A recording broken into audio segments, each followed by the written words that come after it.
اس لیے یہ مسائل لڑنے کی نہیں ہے۔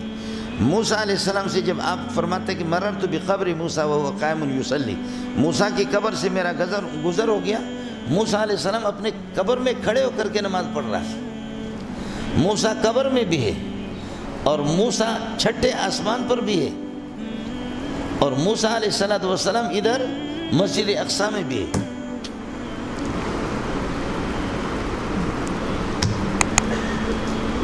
آگے مسجد اقصی میں مسلم شریف کی روایت آپ کو سنا رہا ہوں نا۔ کاش کہ یہ لوگ مسائل سمجھتے تو یہ الجھنے کے مسائل نہیں تھے۔ سمجھ شریف میں ہے کہ نہیں؟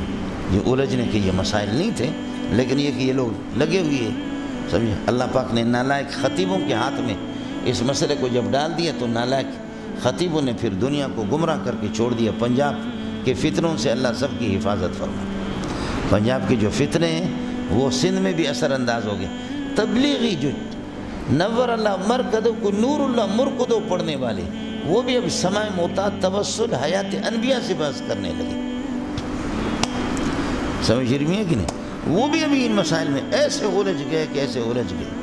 اور ہمارے وفاق کے ناظم اعلیٰ کو اللہ جزائے خیر دے، وہ اس میں خاص طور پر پیش ہے، وہ خاص طور پر اس میں پیش ہے۔ اللہ آپ کا بھلا کرے۔ یہ وفاق کو جو تقسیم کیا، جامعۃ الرشید کو الگ کر دیا، پنجپیریوں کو الگ کر دیا، وہ ان کی دلچسپی کی دلائل میں سے ایک دلیل یہ بھی ہے۔ اس مسئلے میں حضرت بہت دلچسپی رکھتے ہیں ہمارے ناظم اعلیٰ صاحب، اور انہوں نے اس میں الجھا بھی دیا، اور اس کا اثر ہم اب بھگت رہے ہیں۔ کہاں پہ؟ افغانستان میں۔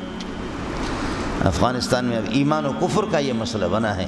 طالبان کے لیے جو مشکلات ہیں وہ اسی کی وجہ سے۔ یہ مولانا رحیم اللہ حقانی کو جو اڑایا گیا ہے، یہ مولانا مجیب اللہ انصاری کو جو اڑایا گیا، ان کو اڑانے والے ہمارے اپنے لوگ۔ جب دیوبندیت کا پردہ ان پر تھا تو تھا، سمجھ رہی ہے کہ، لیکن ان مسائل کو ایمان اور کفر کا بنایا۔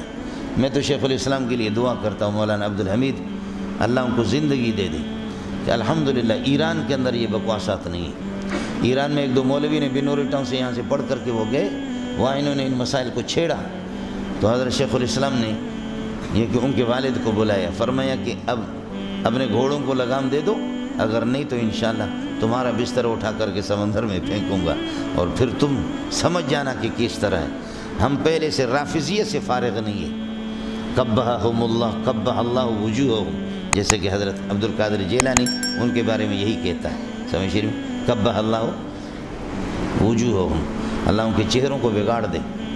ہم ان سے فارغ نہیں ہیں جو خدا و رسول کے دشمن ہیں، اور تم لا کر کے اس قسم کے مسائل کو اس میں ڈال دیتے ہو۔